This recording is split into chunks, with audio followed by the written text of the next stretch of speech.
वीर प्रति स्वीकारे करो मेरा प्रणाम। अस्वीकार करो मेरा प्रणाम। क्षत्रिय बालक भूमध्य धर्म स्थापक दुष्ट दल विनाशक अज्ञान का विदारक ज्ञान चतुष्पेरक सत्य शास्त्र प्रकाशक दीन जन रक्षक अपर सौर मर्दक द्वितीय किंकर मम हृदय वाटिका के सुपल्वित पुष्प चकोरी के चंद्र धीमान प्रकाशवान प्रभावान जाज्वल्यमान तेज पुंजवान भार्गव निम्बंश की वाटिका को सदस्यति झंकारों से झंकृत करने वाले इस स्नेहित भार्गव आपके चरणों में शीरध्वज का पानी बंधन आपके चरणों में केवल वाणी बंधन।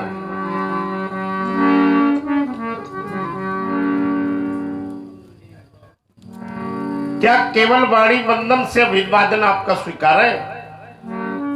मनसा वाचा और कर्मणा जब तक कोई बात तीनों अंगों पर पुष्ट नहीं होगी तब तक जीव अपने उद्देश्य की प्राप्ति नहीं कर सकता है। शास्त्र कहते हैं, व्यास जी क्या कहते हैं? हमने जाना है, अच्छा लगा तुम्हारा बोलना, तुम्हारी वाणी का ओज, वाणी में सरसता मानो ये कहने के लिए विवश कर रही है कि मधुरिमा यदि कंठ में न होती तो ये शब्द विषपान बन गया होता, वेदना अगर हृदय में न होती तो ये हृदय पाषाण बन गया होता, वासना यदि प्रेम को न छलती तो ये प्रेम वरदान बन गया होता, और याचना यदि भक्त में न होती तो ये भक्त भगवान बन गया होता। शास्त्र कहते हैं, व्यास जी क्या कहते हैं? ये समय थैली आपकी भरी है, हम स्वीकार कर रहे हैं, कोई बात नहीं, और खेल सब थैली का ही है।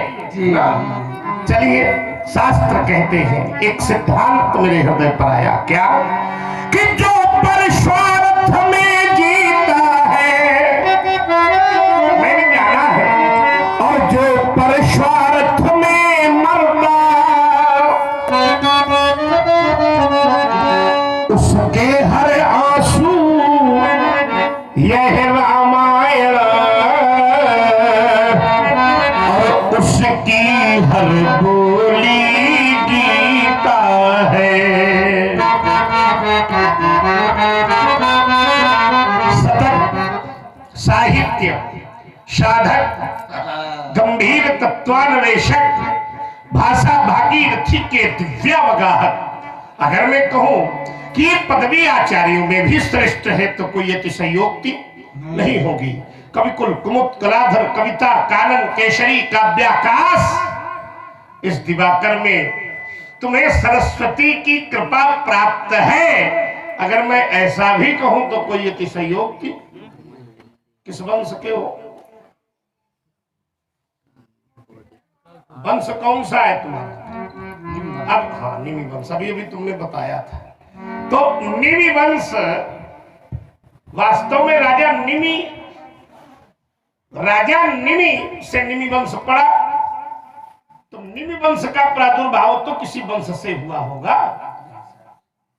व्यास जी, मुझे याद है, क्योंकि मैं तो दृष्टा रहा हूं, बिल्कुल मुझे याद है कि निमि वंश का प्रादुर्भाव भी वास्तव में निमि के पिता का नाम था इच्छाक। इच्छाक भागवत के 9वें स्कंद में प्रमाण आया, इच्छाक तनयो निमि। शास्त्र कहता है कि निमि इच्छाक के 100 पुत्रों में दूसरे क्रम के पुत्र थे। बड़े बेटे का नाम विकुक्षी था, दूसरे क्रम के बेटे का नाम निमि था, और तीसरे बेटे का नाम दंडक था। एक विचित्र घटना हुई थी निमि के साथ, जिसके कारण वो इच्छाक वंश, वो सूर्य वंश के होते हुए भी उसके बाद निमि वंशी कहलाने लगे। ये तुम्हारा विषय हमें क्या लेना देना है। हालांकि हमने थोड़ा सा, अगर तुमने निमि वंश कहा था तो हमने कहा कि निमि का भी तो कोई वंश होगा। जहां निमि का प्रादुर्भाव हुआ था वो इच्छाक वंश है।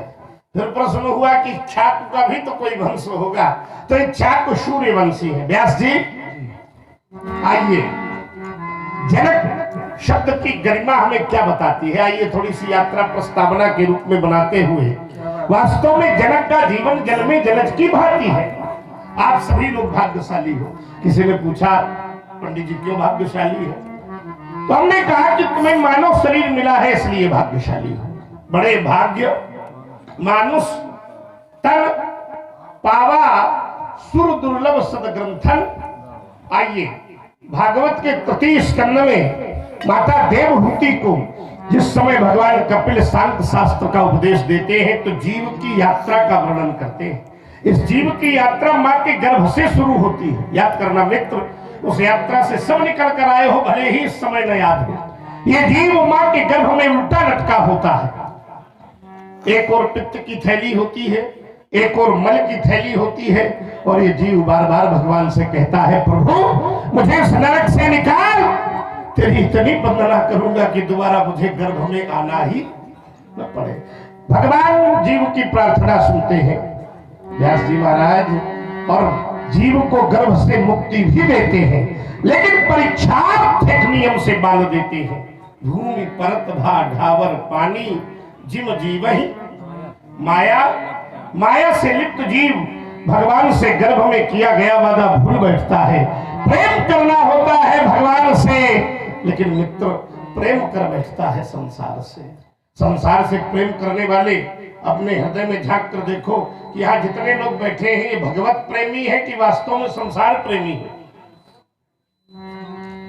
केवल मुंह से कहने से नहीं होगा, थोड़ा आचरण भी जांचना होगा। अब भाई हम कहें कि भगवत प्रेमी हो तो छोड़ो घर चलो हमारे साथ है जंगल, तो समझ में आ जाए कि भगवत प्रेमी हो कि संसार प्रेमी है ना।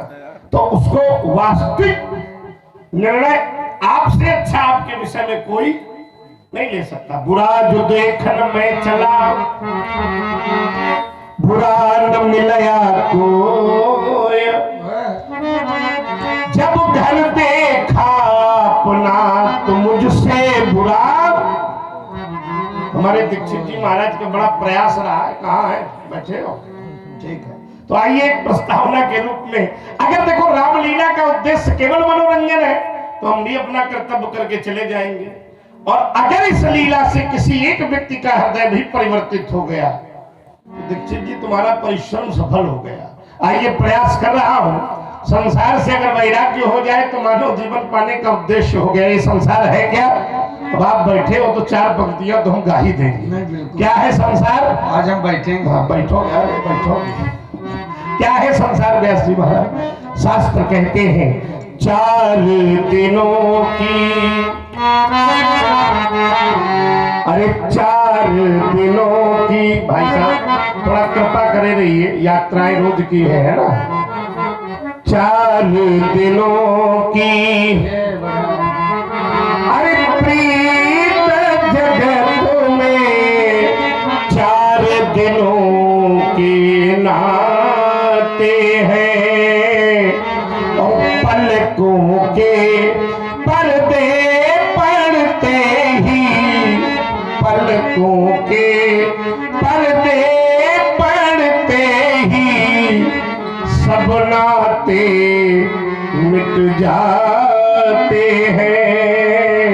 4 दिनों की प्रीत जगत में। अच्छा इसको कैसे समझे? यहाँ रामलीला हो रही, आप लोग अनुभव करो। जब ये पर्दा बंद था तो क्या कोई अभिनय हुआ? बोलो ना। पर्दा खुला तो रात भर में कितने अभिनेता अभिनय करके चले गए। पर्दा बंद हो जाएगा तो फिर कोई अभिनय।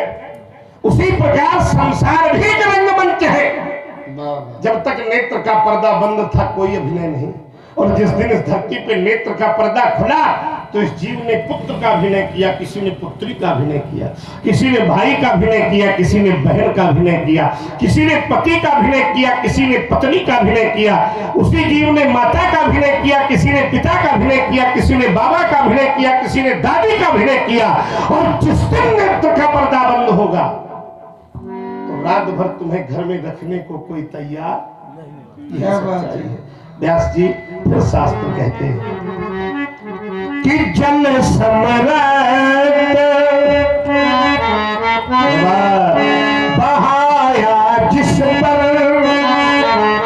होता क्या है, अरे जल में वही बहाते हैं और चिंता की ज्वाला में जलते, चिंता की जिसकी हम चिंता दिन रात करते हैं, होता क्या है, वही चिता जलाते हैं।